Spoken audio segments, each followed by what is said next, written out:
Hi and welcome to Making Metal. Today's episode is ampless Pedalboard.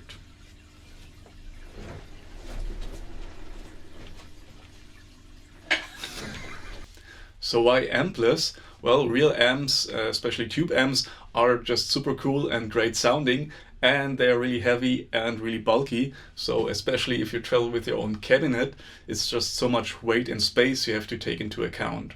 If you use in-ear monitoring, then there's just not the necessity to have a real amp and a speaker cabinet on stage. And if you have flight shows or use any kind of public transportation, then it's just so inconvenient to travel with a real amp. And I've been there, I've done that. I really don't want to do that anymore.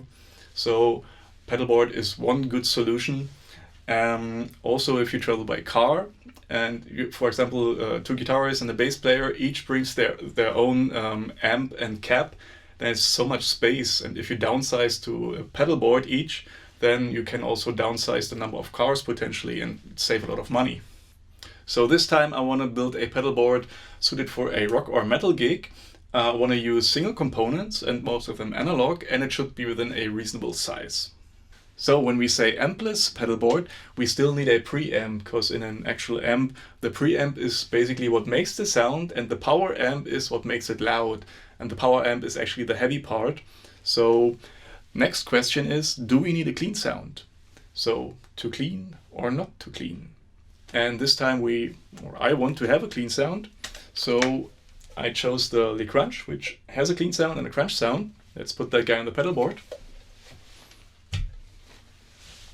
If we didn't need a clean sound, we could use a distortion pedal, for example, the Rev G3, the G4 or the Lichtlärm Gehenna. All those work really well as preamps. The next important thing is a speaker simulation or impulse response loader, and I'm choosing the Cap amp from 2 Notes. This also has the ability to enable a power amp simulation, which I'm probably going to use later. Now I know that the Le Crunch doesn't have the most high gain sound, so we need a booster or like a tube screamer pedal, and I want to go with the precision drive, also for the reason that it has a noise gate, which just comes in really handy if you have high gain sounds. So furthermore, I want to have a bit of a solo sound, so I choose to put in the Ibanez Tube Screamer Mini to be able to just have a bit more gain, a bit more saturation for a solo sound. We also need a tuner, so this is the chord Pitch Black.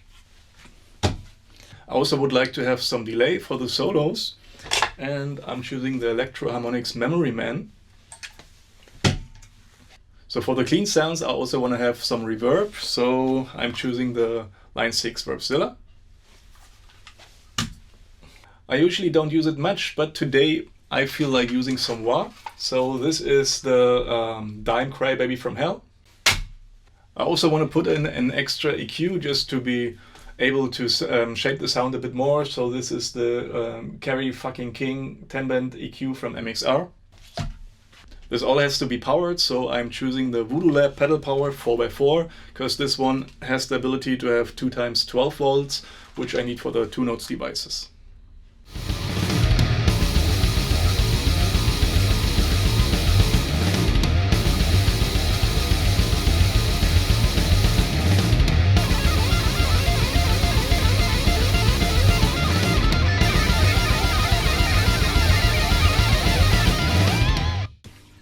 Okay, so let's dial in the tones.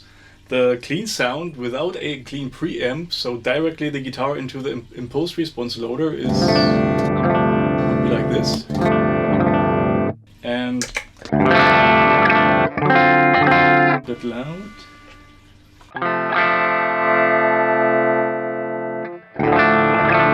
But this would be a real clean sound. I would start to dial in with a metal rhythm sound, because this will be the center of the sound. So we have the crunch, which is a cool rock sound, but I want to go for a real metal sound, so I'm going to tighten it up with a precision drive. So let's turn the knobs a bit.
great style in the cap simulation.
Okay, let's take the 14.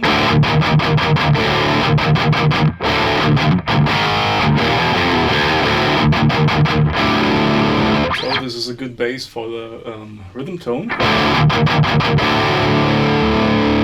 Now let's check a solo sound.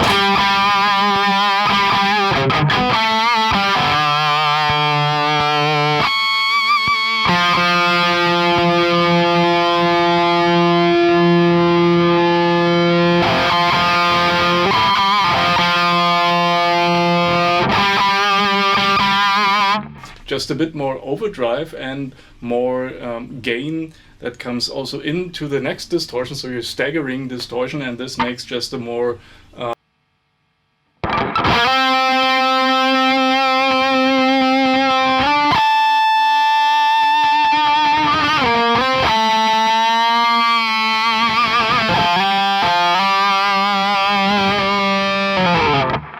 okay, let's add some delay.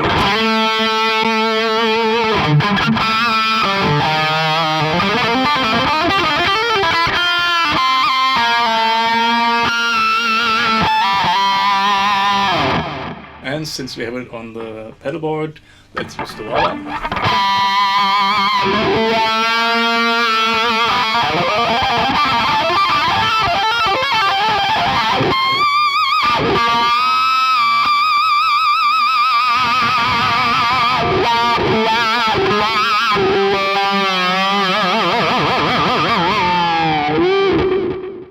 So one thing I didn't check really yet is the EQ.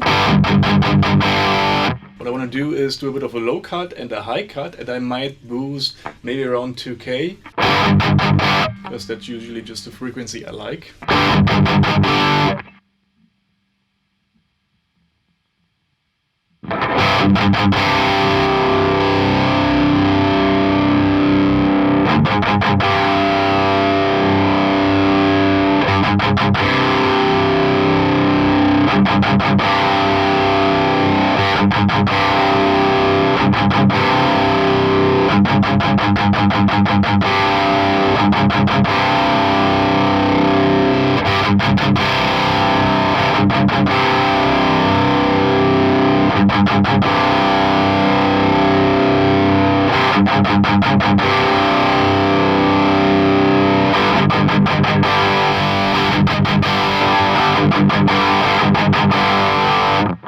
It sounds different, but I think it cuts more through when you are in a mix.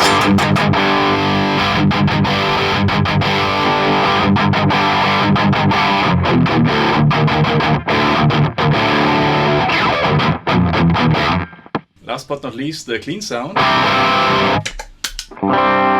Different pickups.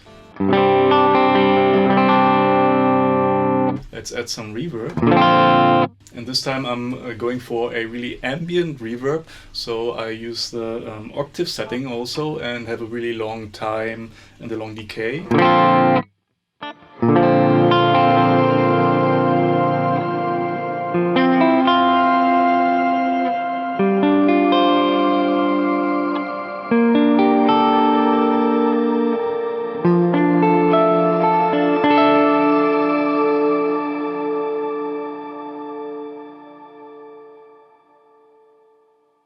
So to wrap it up, you can have a really good sounding pedalboard that doesn't require a real amp. You save space and you don't have so much weight to carry around. You also save on cables because you just basically need one cable to go from the guitar into the board, and the cable out is a microphone cable, an XLR cable that's usually provided by the venue. Thanks for watching. If you liked this video, give me a thumbs up, subscribe to my channel and ring the notifications bell. See you next time.